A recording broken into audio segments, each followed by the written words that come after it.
Welcome to Pod Save America. I'm Jon Favreau. I'm Jon Lovett. I'm Tommy Vietor. On today's show, the Biden administration waffles on its pledge to take in more refugees. 3 Republicans try to start a white nationalist caucus in the House of Representatives. And Crooked Media political director Shaniqua McClendon joins us to talk about our brand new filibuster whip count, where you can see exactly where your Democratic senator stands on eliminating the rule that's standing in the way of just about everything good in the world. All right, let's get to the news. One of the many awful legacies of Trump's presidency was his decision to turn away thousands of refugees trying to escape war and persecution in some of the most desperate places in the world. Up until 2016, the United States took in about 80,000 refugees each year. That was true under both Democratic and Republican presidents. By Trump's last year in office, however, the cap was down to 15,000, 1-5, and he essentially banned refugees from majority Muslim and African countries. On Friday, Joe Biden signed an order that ended that ban, but left in place the historically low cap of 15,000 refugees, saying it, quote, remains justified by humanitarian concerns and is otherwise in the national interest. Dozens of Democratic members of Congress immediately criticized the decision, including leaders like Nancy Pelosi and Dick Durbin. And just hours later, the White House said that they would increase the cap by May 15th, though they said it's unlikely that they'd hit the target of 62,500 refugees that they promised Congress back in February. Tommy, what do you think is going on here, and what are the consequences of the administration dragging its feet on this issue? So, I mean, for the issue itself, I think I would sort of divide it into human consequences for these individuals and then political consequences around the refugees debate. So a little more backstory, like back in February, President Biden delivered a speech at the State Department where he said that the Biden administration would set the refugee cap for next fiscal year at 125,000. And then about a week later, the State Department sent a report to Congress saying it would admit 62,500 refugees by September 30th of this year, so the end of this fiscal year. So that would get him above the historical average. It's very good. But then the White House just sort of mysteriously didn't sign the presidential determination that actually formalizes the decision and makes it happen. And I remember Ben and I talked about this on Pod Save the World last week because we were sort of confused by it. And we, I don't know, chalked it up to like the staffing not being in place. We just didn't really know. So the human consequence of that, though, is you have tens of thousands of refugees who have been fully vetted and they're just sitting in limbo. Many times they're in like very dangerous refugee camps, but you have flights getting canceled. You have like pregnant moms who can no longer travel because they missed their window where they could get on a plane. And then the consequence in general was the U.S. was on pace to let in fewer refugees than any president in history, less than Trump. So that's just devastating for the human beings here who are like trying to get out of some place where they had to escape. The political consequences, I think, are that the decision felt pretty heartless to a lot of progressives and to activist groups. And then it kicked up this conversation about refugee admissions that is probably unhelpful. Because you can remember when Trump would demagogue this, he made them all sound like, you know, terrorists were sneaking in through this program when really they're the most heavily vetted of anyone admitted into the U.S. And I just think the Biden folks could have avoided this whole dust-up if they just signed this presidential determination back in February, since they'd already owned the higher number. So it was a very confounding issue. I couldn't figure out what the hell happened on Friday. Lovett, could you figure it out? I feel like I read every story about this, and you know, I was trying to give the Biden administration the benefit of the doubt here. You know, on one hand, they said, well, it's taken some extra time to figure this out and to bring these refugees in because the Trump administration decimated the program. So you can sort of see that. They said that the Office of Refugee Resettlement has been under particular strain because it's also the office that deals with the unaccompanied migrant children that are coming in, that are coming over the border to the south. Of course, people pointed out those are two separate, like, funding buckets, two separate staffs that deal with that, even though they are all under the same office. So I couldn't really figure out what the holdup was, since they ultimately have said now, okay, we're gonna try to hit that 125,000 number by next fiscal year. Yeah, it is strange. I was having the same challenge. I think there's like a political question, a communications question, and the policy question. What I didn't understand on the policy front is there really are practical challenges that were created by the Trump administration that seem to be a big part of this. So they lowered the cap to 15,000. According to the Times, Citizenship and Immigration Services had reduced funding for even fewer officers than the 350 that were there in 2017, but there were only 136 by the end of last year. 105 offices where refugees could settle were closed by April of 2019. The Trump administration closed field offices all over the world. A lot of private organizations, due to lack of funding, had to close their resettlement offices. So, like, I do think part of this, and both, Jen Psaki has said this, Jake Sullivan have said this, that they have to rebuild the resettlement program. That's now, is that an excuse? Is that real? I think it's probably both, and probably leans more towards having a real logistical challenge of standing this thing back up quickly. Then you go to Tommy's point about sort of the confusing communications. And what I don't understand is they were going to sign this thing in February and then ratify the 15,000 cap. Was the goal to kind of under-promise and over-deliver, which has kind of been a political philosophy of how they do things, where they caught off guard by the reaction to the delay? I'm really not sure. And then also there are political considerations. I think, look, they're ultimately going to increase dramatically the number of refugees admitted. That doesn't remove the moral, that doesn't change what Tommy points out is the real hardship this causes for people stuck waiting right now in desperate circumstance. Now, if the issue is the politics of it, if they are going to raise the cap, they're going to pay for that politics at some point. So is the issue that, oh, this is just an acute moment, we're having both of these stories at once, like makes it something that'll be more lasting? I don't totally know. I don't totally understand it. Yeah, I want to get into the politics of it because, CNN and the Washington Post both have sources on background saying that the original order stemmed in part from fear that it would fuel the political attacks on Biden's border and immigration policies. And then C+ Santa Monica fascist Stephen Miller popped up on Twitter and said that the announcement reflects Team Biden's awareness that what's happening at the border will cause, quote, record midterm losses. Tommy, how valid do you think the political concerns are here? Yeah, Stephen Miller. Stephen Miller would blame any problem on immigrants if he could, so I don't give a shit what he says. I mean, yeah, I don't want to come off as like the righteous, pure policy guy here who's saying do the right thing, because it is incumbent on every White House to make the best policy decision, but then also execute on those decisions with the best political strategy so that you can actually get them done. And administrations get themselves in trouble, I think, when they view things as purely policy decisions and they don't think through the political considerations or like the hoops you have to jump through to actually execute. Like a good example for us was Obama's attempt to close the prison at Guantanamo Bay. The prison became a recruiting tool for terrorists. It was immoral. It was expensive. Republicans wanted it closed. It felt like a no-brainer. But then you get to the how and the challenges of where you have to resettle people and where you do the prosecutions and how you prosecute terrorists or suspected terrorists.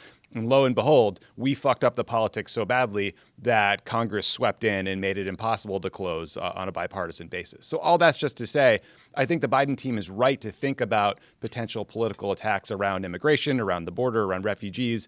And they're absolutely right to predict that the Republican Party will continue to demagogue these issues. Like Trump, I think during the campaign said, Biden will turn Minnesota into a refugee camp, right? Like that was how racist and terrible he was on these issues. I'm sure he was directing that towards Ilhan Omar. But I think the back and forth last week was the worst of both worlds, because now the left and the right are the mad, and there's renewed focus on this problem that just I don't think was really part of the conversation. So I think politically, if they had just signed this presidential determination in February, it would have been part of a flurry of news. Like Ted Cruz and the gang are going to keep visiting the border. Fox News will find a new caravan just in time for the midterms. You can't stop bad faith attacks, but I don't know that this would have been a part of it. I don't quite get how they're linked. I think the big question on immigration for the Biden administration, and it seems like they're wrestling with this, is how do you pursue policies that you believe are right, but may not be as politically popular as some other policies, right? So the White House wants to focus its attention almost exclusively on the pandemic and the economy, but they're clearly doing a lot of things on immigration. They're dealing with the situation at the border. They're dealing with increasing the cap on refugees. And like we said, just so people know the polling on this, like Morning Consult did a poll in January about all of 28 of Biden's executive actions that he had announced and that he was going to do. The only executive action that was underwater was the action to allow 125,000 refugees in. Only 39% of voters supported that. 48% of voters opposed it. 5 of the 7 lowest polling executive actions were all around immigration. Now, to the Biden administration's credit, they are moving forward on all those immigration actions anyway. But it does seem like what they believe is, okay, we're going to talk most about the stuff that's popular, like the American Rescue Plan, like what they're doing on the pandemic, and we'll do the other stuff and not talk about it as much, like what's going on the border. What I think, though, is like in a vacuum, that might be fine, but Republicans, Lovett, are clearly going to make immigration an issue nonstop between now and the midterms and beyond. So it seems like you have to be proactive about this kind of stuff and tell a story that's going to, sort of win people to your side on this. I think that's, of course, right. But at the same time, like the Biden administration has, even on immigration, showed that it's not skittish around bad faith attacks. Their proposal for comprehensive immigration reform is mostly focused on citizenship and some of the kind of left policies that the progressive wing of the party wants. They didn't focus on the border piece of it. They get an A on embracing the proposals and the policy. And look, it could be a couple different things. They are dealing with a pandemic right now. We're still dealing with an economy that's hurting. President wants to go out every single day and talk about the top issues on people's mind, which are the pandemic and the economy. But I do worry that meanwhile, in Foxland, on the right, among Republicans, they're going to have a drumbeat every single day on the border, on refugees, on immigration, or on all of their xenophobic bullshit to try to force that into the national spotlight and make the next election about that more than anything. And I wonder, Tommy, at some point, if the Biden administration has to hit back on that and make the case that there is nothing for us to be afraid of in taking refugees. There's nothing for us to be afraid of in, taking care of unaccompanied migrant children who come to our country. What do you think? Yeah, I mean, look, I just don't get it. Like he did the public messaging part in February where he said that next year's fiscal cap would be 125,000, and then they walked it back for some reason. So on the refugee piece of this, it was confused, and I think the rapid change sort of reflects the fact that internally they realized they'd screwed this up and they wanted just to get it right. Yeah, and hopefully now that they've clarified it, that we're on the path to fixing this issue. But everyone should keep an eye out. Everyone should keep holding them accountable, making sure they actually do this, make sure the refugee program starts up again, and they hit those numbers that they promised. One thing we know for sure is that regardless of whether Biden and the Democrats focus on immigration, Republicans certainly will. On Friday, Punchbowl News published a 7-page proposal for something called an America First Caucus, which states that, quote, America is a nation with a border and a culture strengthened by common respect for uniquely Anglo-Saxon political tradition. It goes on to say that immigration is putting the, quote, unique identity of America at risk and calls for limiting legal immigration, quote, to those who have demonstrated respect for this nation's culture and rule of law. This Anglo-Saxon caucus was reportedly the brainchild of Representative Marjorie Taylor Greene. And both Representatives Matt Gaetz and Louis Gohmert tweeted that they were proud to join Greene in the caucus. But after immediate blowback from both Democrats and even Republicans like Liz Cheney and even Kevin McCarthy, Greene's office tried to distance the Congresswoman from the document and finally told reporters she is, quote, not launching anything. Lovett, how big of a deal is it that a few of the craziest right-wing nutjobs in Congress tried to launch an Anglo-Saxon caucus in the House? Should we feel better that it failed after criticism from senior Republicans, or what? No, I don't feel better. I have never felt better. I wonder what it's like to feel better. But so it's what happened. What happened was they launched something that they thought would be non-controversial in their own party. They thought this was just going to be like embracing Trump, which has become non-controversial inside of the party.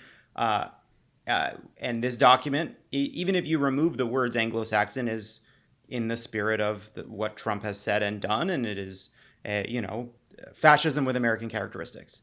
And I think the reason you saw Marjorie Taylor Greene, but also Gaetz, Gohmert, people like Paul Gosar, act like this was something great that they were just going to do and not worry about is they would have been fine in the way in which our politics currently works if the words Anglo-Saxon hadn't been in there. If they had just made a few more pieces of the racism subtext as a rather than text, it would have become kind of acceptable, and Kevin McCarthy would not have felt the need to do something that obviously take a great deal of courage, which is issue a powerful subtweet. So my lesson from this is the only mistake they made politically in this climate is they included the words Anglo-Saxon and were a little too explicit about the fact that they just don't want brown and black people to be Americans. I will say that there has been a big change, and in fairness, right, it started with the Trump administration, but there has been a change in how certain Republicans talk about immigration since Trump became president, whereas they've all felt comfortable being against illegal immigration and railing against illegal immigration. But during the Trump administration, partly because of Stephen Miller, partly because Trump himself, you started seeing Republicans talk about curbing legal immigration. And in this document, aside from the Anglo-Saxon thing, they want to limit legal immigration to those who have demonstrated respect for this nation's culture and rule of law. That is an entirely different level of xenophobia than we have heard from mainstream Republicans in the past, certainly at least most of the party before Trump. And I think that is a change. Well, I don't know.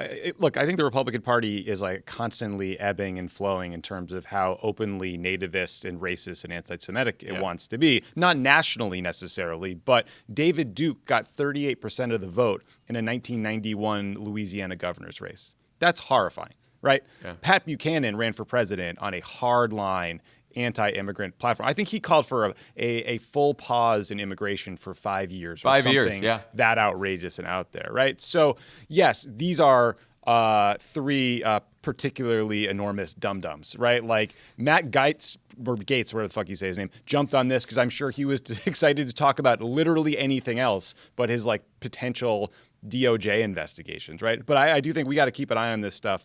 And I'm glad that McCarthy and Cheney and some others came out against it.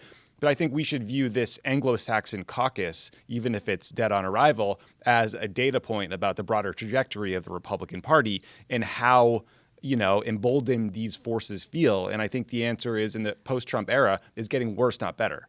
Much worse. No, much worse. I mean, Tommy, a few episodes ago, your under the radar story was about Tucker Carlson promoting the Great Replacement Theory, which suggests that Democrats are trying to take power by replacing white voters with non-white immigrants. A few days after Carlson did that, the Republican National Committee sent out a fundraising email with the subject line, quote, "Do you watch Tucker Carlson? He's absolutely right."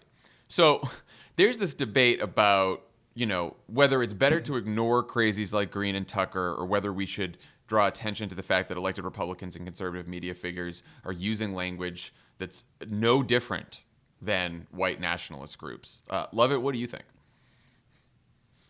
I think it's really hard. I think it's a really hard challenge.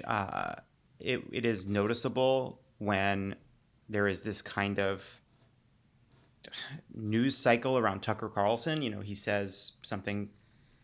He embraces white nationalism on his show. It then becomes a firestorm on Twitter and in the mainstream press. He then enjoys it and responds to it, and it builds, and he gains more attention and sucks more and more out of the political oxygen out of the room. That said, we have to talk about it. We have to talk about the fact that unalloyed white nationalism has a very big foothold in the Republican Party. It is the mainstream now of the Republican Party. I know this is something Tommy's been struggling with too. Like, how do you address the threat that these kinds of figures pose without elevating them not just in the consciousness of people who want to stop them, but in the consciousness of people who love it? I don't know. It's a really big problem. This is how we ended up with Trump. This is how we could end up with Tucker Carlson on a debate stage with a bunch of Republicans who can't figure out how to stop him in a couple years.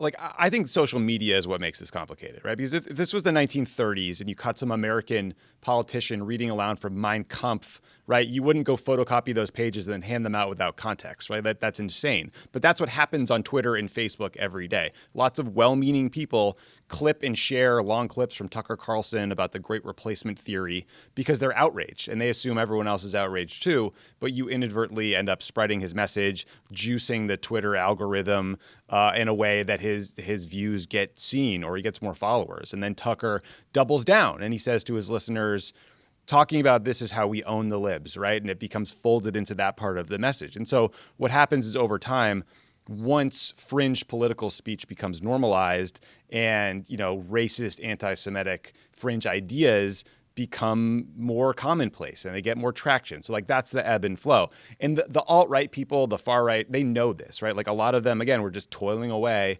on fringe websites that no one ever saw until they figured out that if you said something offensive on Twitter, tons of well-meaning liberals would share what you did because they were mad about it. And it's a very deliberate strategy, and we need to be smarter about it and counter that. by calling them out for what they're saying and why they're saying it. We have to talk about their motives, all the things they want to distract us from and not talk about, and not just assume that when you share Tucker talking about the Great Replacement theory, that everyone is going to find that morally repugnant, because nationalism and nativism are a part of the fabric of America, unfortunately. And we have to tell a better story, not just share his story, because that can lure people in. It's very enticing to a lot of like angry people.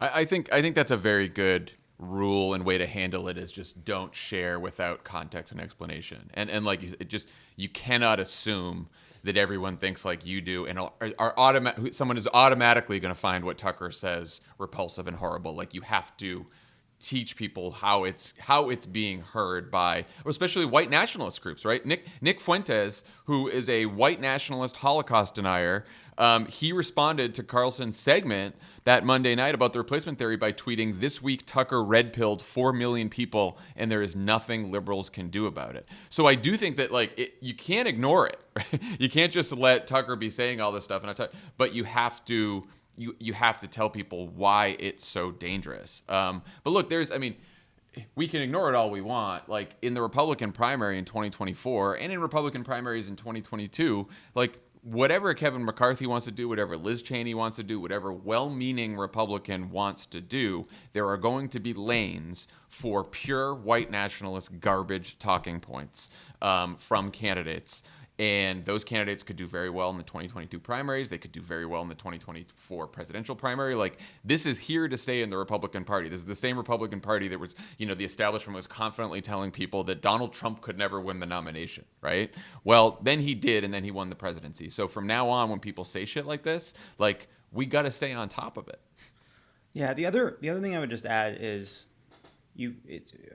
when Tucker says Democrats don't care about you, they don't want to help you, they've given up on policies that are popular or that make life better, so they're trying to import non-citizens to make your vote count for less.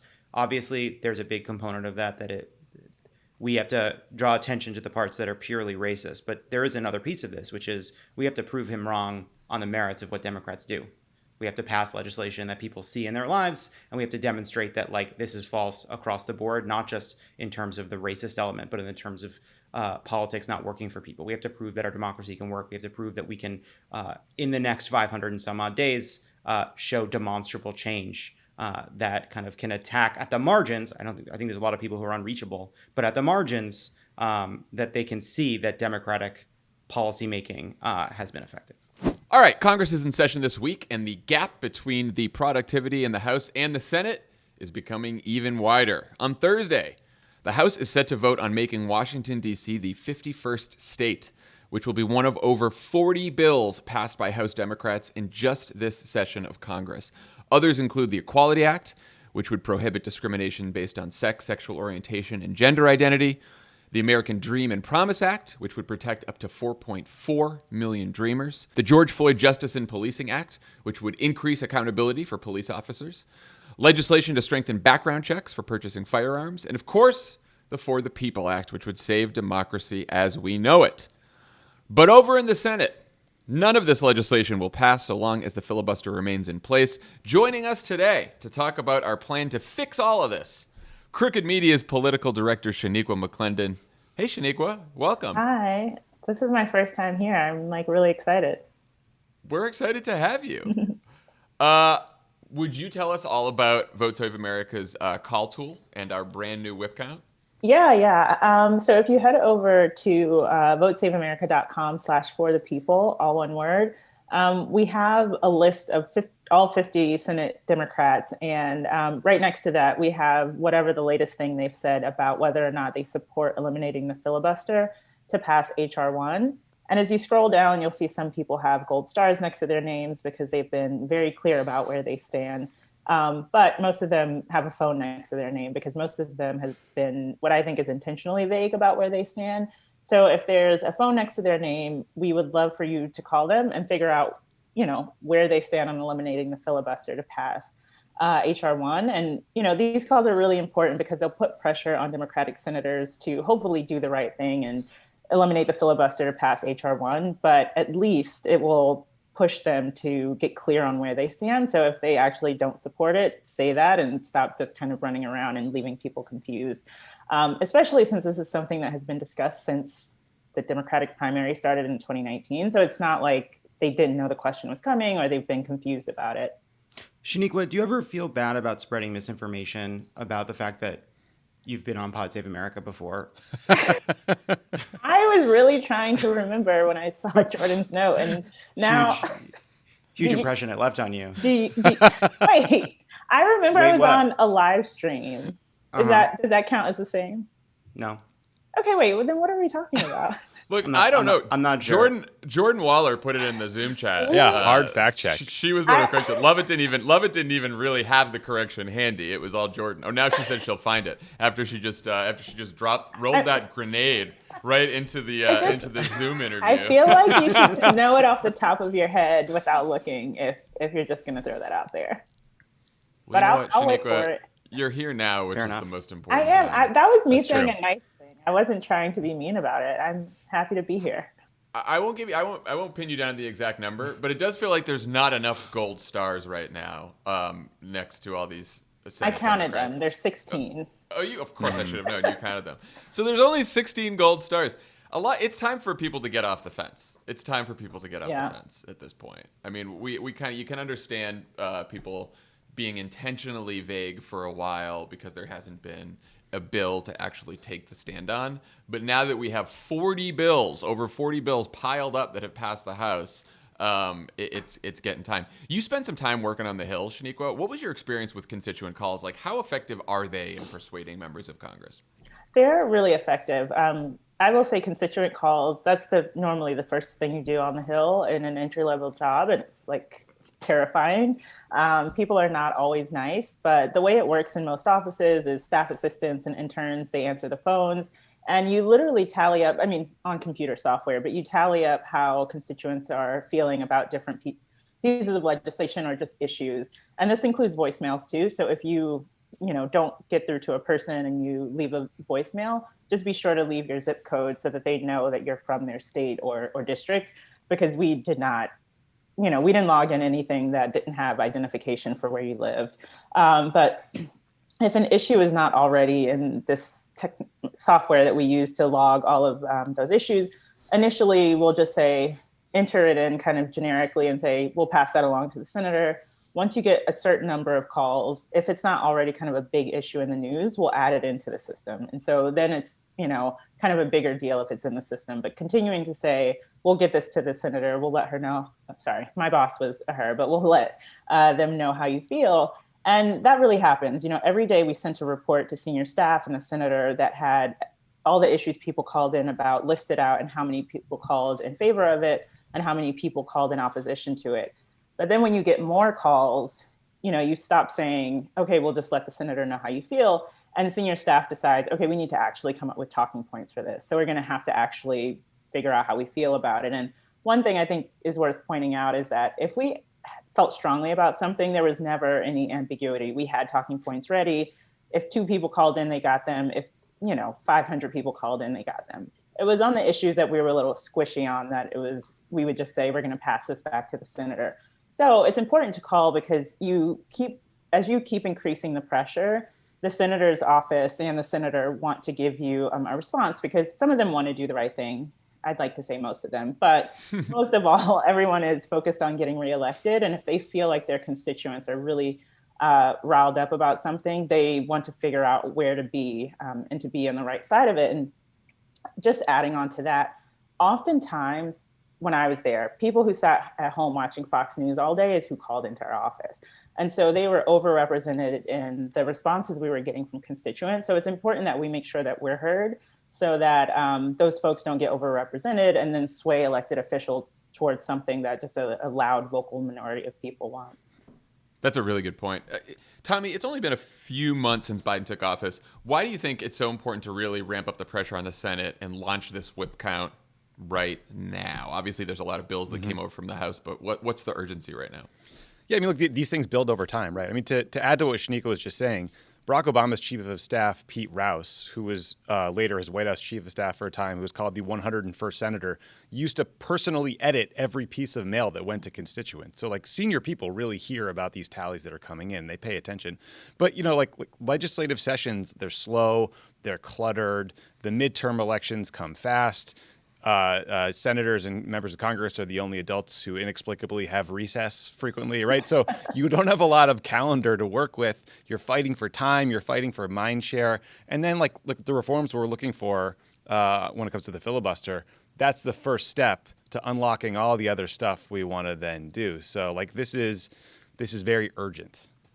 Yeah.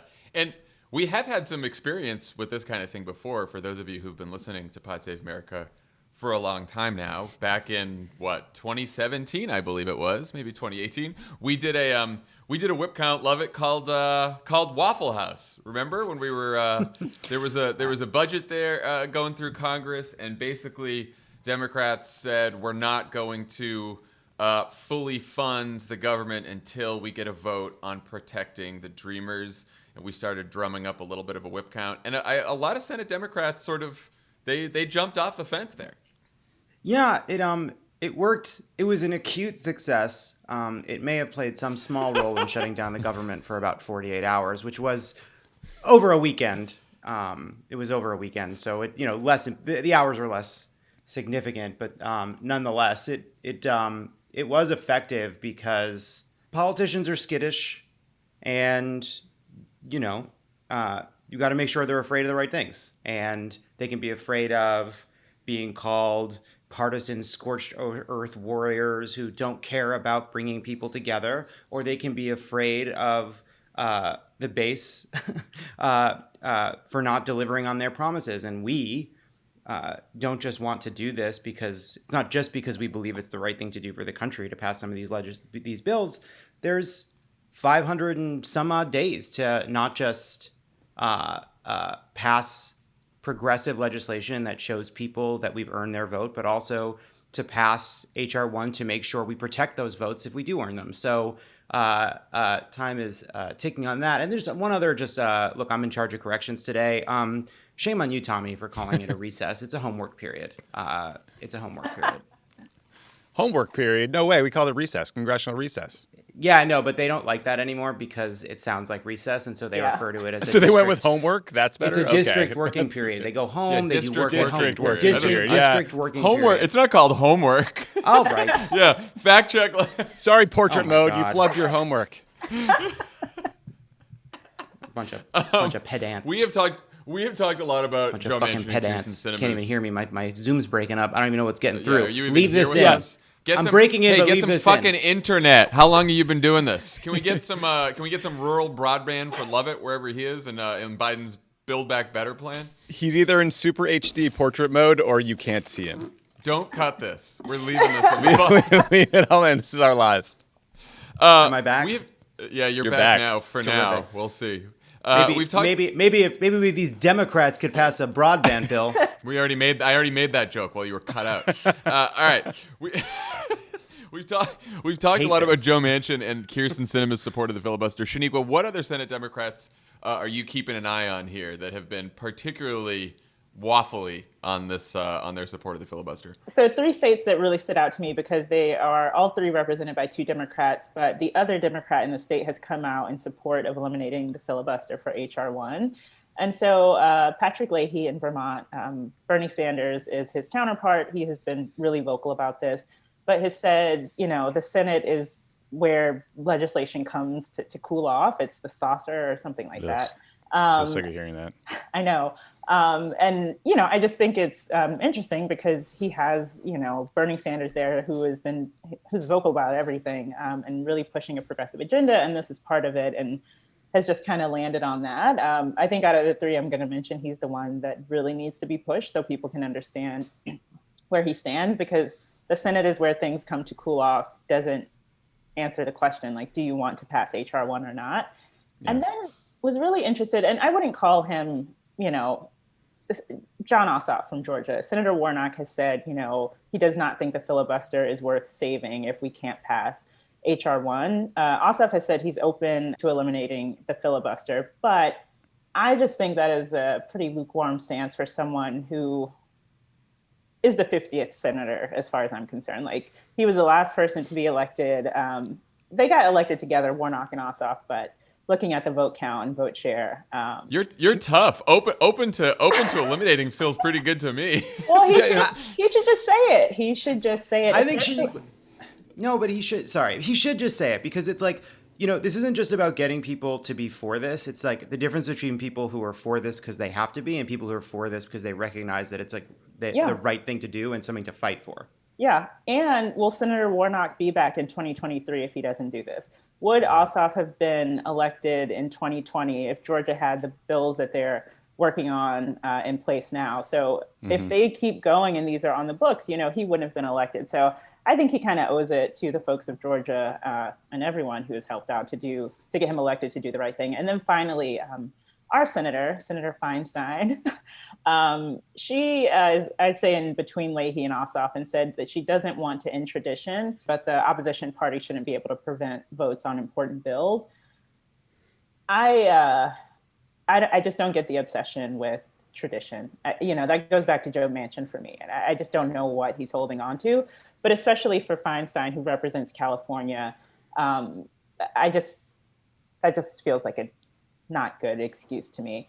So yeah, those are the three that I'm really going to be watching to see what they do, because I would put Sinema there, but she's, doing her thing to annoy people. But yeah, I think it's really interesting that you have three Democrats who their counterparts in the state are other Democrats who have been pretty upfront about how they feel about this. And then you have these three who are not. And if you live in their states, you should call them and get them to be more clear on it.